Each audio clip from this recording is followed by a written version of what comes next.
Semua orang lihat aku. Semua orang di ruangan itu lihat aku. Aku pakai hijab.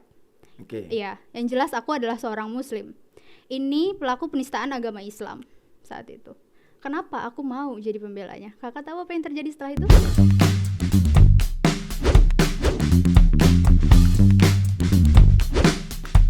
Watika Sari. Ya. Widih, sehat? Sehat, alhamdulillah. Ini spesial ya, malam ini gua kedatangan Watika nih. Sebelumnya sama Jo. Iya. Jo, pokoknya kamu diam dulu ya. Giliran Tika nih sekarang di sini nih. Tadi sebelumnya gua ada ngobrol-ngobrol sama Jo, ya yang belum nonton di video sebelumnya. Nah, Tik. Iya. Gua nggak ngebahas tentang dunia goib. Karena gua tahu, gengs, dia ini kan agak dekat sama dunia yang kayak gitu-gitu tuh. Berteman ya. Agak berteman bisa Enggak, Muhammad. bercanda. Oke. Lu sarjana hukum ya? Yes. Katanya pengacara juga. Iya. Oke. Gua pengen tahu sih tanggapan lu. Ini kemarin rame banget nih tentang jaksa pinangki. Oke. Lu sebagai pengacara, tanggapan lu gimana nih? Oke. Kalau dari segi aku ya sebagai pengacara, aku sih lebih ke gini loh. Prinsipnya kita sebagai pengacara itu kan salah satu profesi yang mulia ya. Tapi secara pribadi menurut aku yang berprofesi yang memiliki profesi yang mulia ini bukan cuma sekedar pengacara aja, tapi seluruh petugas atau penegak hukum. Betul, penegak hukum. Harusnya kita sebagai penegak hukum justru bisa memberikan contoh kepada masyarakat dan kepada semualah, baik ASN, pekerja lain atau pengusaha sekalipun gitu kan.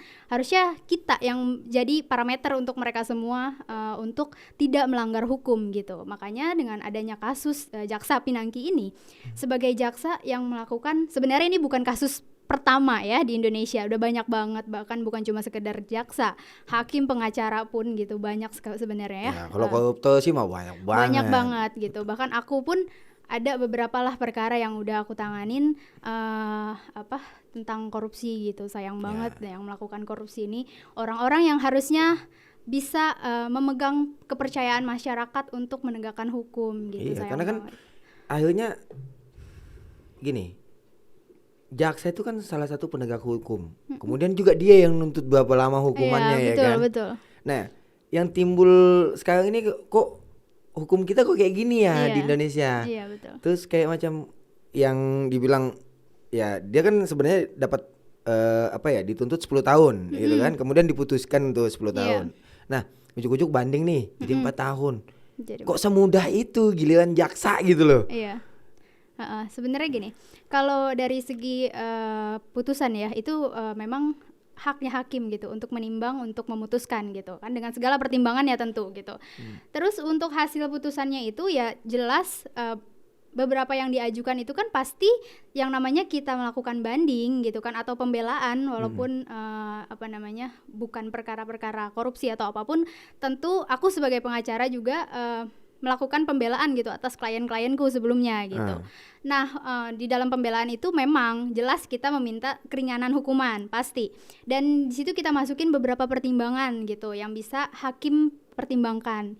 Kayak misalnya kalau jaksa pinangki ini kan dia punya anak ya yang masih umur 4 tahun. Karena dibilang anaknya masih kecil, kasihan gitu, jadi dipotong nih 6 tahun. Ini kan jadi, tapi kan kemudian masyarakat beranggapan ternyata gampang kok kalau mau ngurangin hukuman. Anggap aja belas kasihan gitu ya kan. Jadi titik keadilan yang sesungguhnya itu di mana sih untuk dalam konteks penegakan hukum gitu loh. Nah, ini dia sebenarnya sulit sekali ya Kak untuk ngebahas tentang titiknya di mana gitu loh, tolak ukurnya di mana gitu tentang penegakan hukum di Indonesia. Bahkan aku sendiri yang udah terjun langsung, aku mikir kayak nggak sama ya sama teori yang gue pelajarin selama 4 tahun di kampus gitu. Jauh sekali gitu kan. Iya, jadi banyak banget orang-orang hukum yang justru menggiring opini masyarakat hukum di Indonesia bisa dibeli. Seperti itu. Ini apakah karena memang sesama orang hukum jadi bisa semudah itu, kemudian masyarakat yang nggak tahu hukum kemudian pasrah dengan apa yang sudah ditetapkan, apalagi nggak punya duit ya kan, mau banding susah, nggak pegang lawyer, itu jadi beranggapan ini kayak nggak adil gitu loh. Gini, sebenarnya untuk perlu juga masyarakat ketahui ya bahwa pemerintah itu menyediakan pengacara secara gratis untuk masyarakat yang terjerat hukum atau terjerat masalah pidana yang enggak yang kurang mampu gitu, itu pemerintah menyediakan. Nah makanya ada yang namanya lembaga bantuan hukum, terus kayak PBHI gitu ya. Iya, Posbakum seperti itu. Dan kebetulan aku bergerak di sana juga gitu. Jadi aku lebih suka nanganin perkara yang justru memang ngebantu orang-orang yang nggak mampu gitu. Kita dibayar sama negara untuk ngebantu mereka gitu. Jadi gimana ya? Ya mungkin ini pemikiran aku aja ya. Kalau banyak pengacara lain mungkin menolak cara pandang aku, realistis aja lah Tik gitu kan. Realistis aja lah, kita hidup butuh uang kok gitu kan. Lo dibayar untuk menyelesaikan perkara gitu. Ya jadi ya bekerjalah dengan siapa yang bayar lo gitu. Aku menolak keras soal itu sebenarnya. Jadi sebenarnya kan apa ya? Berarti banyak pengacara yang kemudian ya walaupun salah harus dibela juga. Enggak, sebenarnya bukan gitu. Kita banyak banget yang penting itu. Kan dibayar. Banyak banget yang nanya juga soal itu. Pengacara kan dibayar sama yang bersalah gitu. Artinya untuk membela yang salah. Kita bukan membela kesalahannya, tapi kita lebih ke membela hak-haknya gitu. Seperti kayak tadi mengajukan pembelaan gitu. Pengacara bertugas membuat pledoi gitu kan. Jadi apa yang hakim bisa pertimbangkan gitu. Kalau dari beberapa kasus yang aku pegang itu kan banyakan di narkoba ya mungkin ya. Jadi pertimbangannya apa alasan mereka kayak gitu-gitu alasannya, terus bagaimana kondisi ekonomi keluarganya gitu, terus status sosialnya juga. Berarti seperti apa. Hakim kalau meringankan jadi dari 10 tahun jadi 4 tahun itu nggak salah berarti. Sebenarnya dibilang salah nggak salah itu balik lagi ke keputusan hakim ya.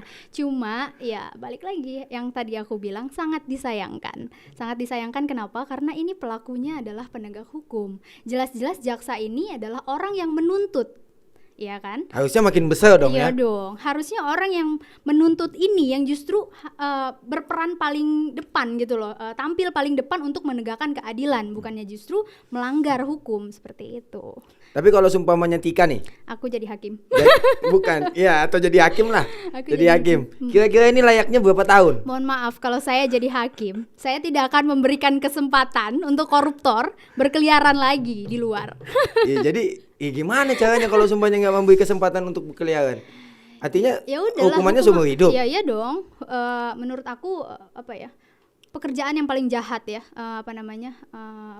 pelanggaran yang paling jahat menurut aku adalah korupsi gitu. Karena ya mungkin banyak orang yang menentang juga tentang pendapat aku ini. Tapi statementnya menarik loh. Kenapa salah satunya juga dia diringankan? Katanya karena dia korupsinya nggak sendirian. Ya pasti. Nah ini jadi rusak loh paradigma di luar ini. Betul. Dan itu penjelasan dari penegak hukum juga gitu kan. Jadi salah satunya selain dia punya anak kecil, toh Pinangki ini katanya korupsinya nggak sendirian, rame-rame gitu loh. Jadi nggak apa-apa kalau seumpamanya nggak besar-besar juga dihukumnya. Jadi kalau mau korupsi berarti jangan sendirian. Bukan. Lebih ke gini sih. Kalau aku boleh saranin ya untuk teman-teman penegak hukum, kalau mau langgar hukum, pelajari dengan baik gitu loh sistem hukum di Indonesia. Hafali dengan betul peraturan-peraturan hukum di Indonesia. Cari yang belum ada, langgarlah itu. Selama ada aturannya, tolonglah. Ya, tapi gini Tik, kan banyak orang bilang kan hukum dibuat untuk dilanggar. Itu waktu kuliah, kalau orang kuliah di hukum itu sudah biasa lah dengar kayak gitu. Iya, betul, kan ngapain hukum dibuat kalau nggak untuk dilanggar? Benar. Bahkan juga ada yang sempat berstatement seperti ini. Kalau nggak ada pelanggar hukum, ya untuk apa ada orang-orang hukum, ya kan? Kayak pengacara, jaksa, polisi, hakim, untuk apa ada mereka gitu. Jadi kan sengaja aturan itu dibuat supaya ada yang melanggar. Pusing. Jadi sebenarnya ya aku sebagai orang awam lah ya yang nggak paham hukum gitu ya kan. Agak lucu gitu loh, kok yang kayak gini nih malah dipertontonkan gitu kan. Jadi mindsetnya masyarakat kita kok enak banget ya. Itu dari 10 tahun ke 4 tahun 4 tahun. nggak sedikit coatingannya loh. Iya. Iya. Orang maling ayam itu. Benar. Jujur ya Kak, selama berapa tahun? 3 tahun, hampir 4 tahun mungkin ya. Aku terjun di dunia lawyer gitu kan. Artinya dari mulai aku magang sampai aku sudah disumpah sampai aku jadi pengacara gitu kan. Melihat kondisi hukum di Indonesia memang buat aku nangis sih. Nangis sampai sempat aku berpikir kayak gue salah jalan gitu loh. Kenapa? Ya kenapa? Gimana ya? Aku nggak melihat ada, walaupun mungkin ada beberapa gitu. Cuma aku justru melihat sebagian besar ini terlalu kotor gitu loh.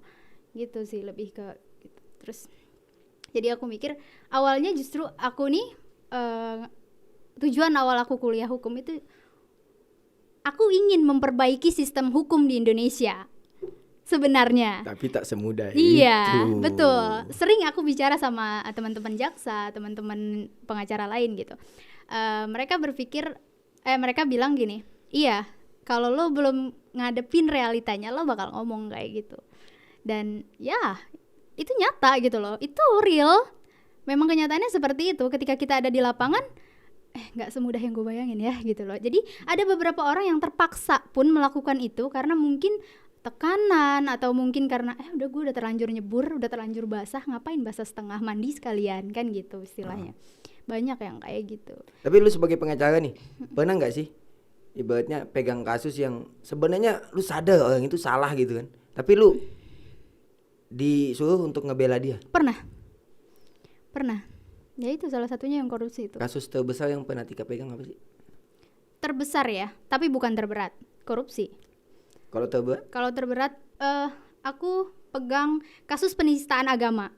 Dan yang menistakan agama ini, non muslim, menistakan agama Islam dan aku sebagai pembelanya. Aku ditunjuk sama negara. Itu gimana ceritanya? Jadi waktu itu kejadiannya di Jakarta Selatan. Baru selesai sidang. Kebetulan aku nih kan physically kayak anak kecil ya.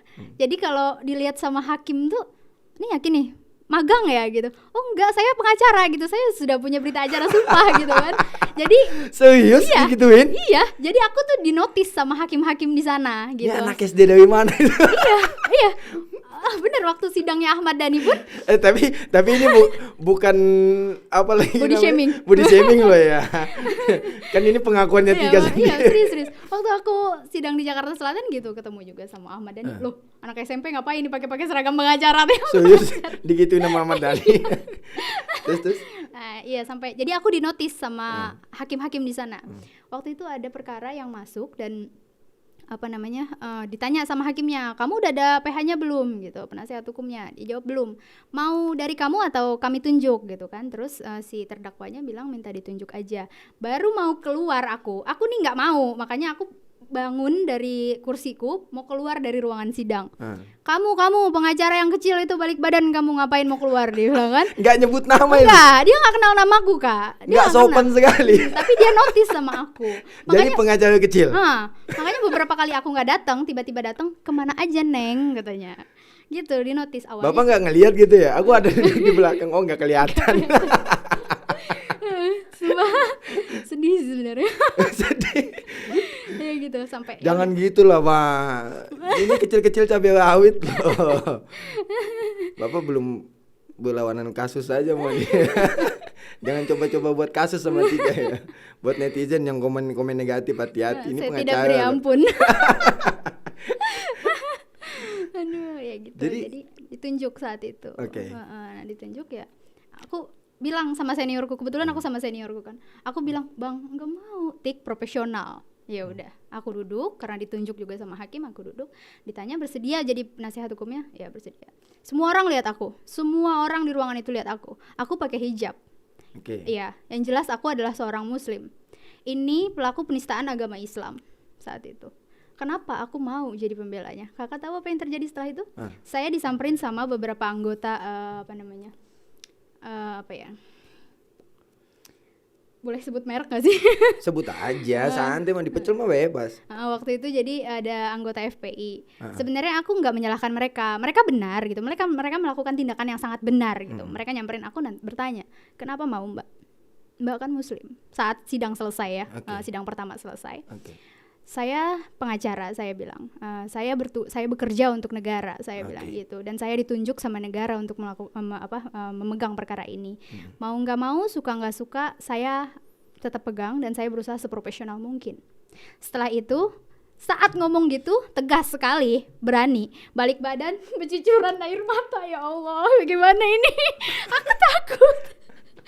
Takut kenapa? Ya takut aja, maksudnya kan banyak orang yang mungkin gak ngerti ya, anggapan mereka aku salah aja ngebela orang yang udah menistakan agamaku sendiri gitu kan. Tapi padahal bukan seperti itu gitu. Tapi kalau boleh tahu itu kasusnya tentang penistaan agama, tentang apa dia? Itu loh kayak yang viral banget di Facebook itu loh, yang sampai bilang jadi dia tuh tulis status kayak kemaluannya Nabi Muhammad, sebut-sebut itu gitu, bilang kemaluannya kecil apa segala macam kayak gitu, terus sampai tahu gitu. Ya itulah makanya pertanyaannya kenapa sampai ada statement seperti itu gitu kan.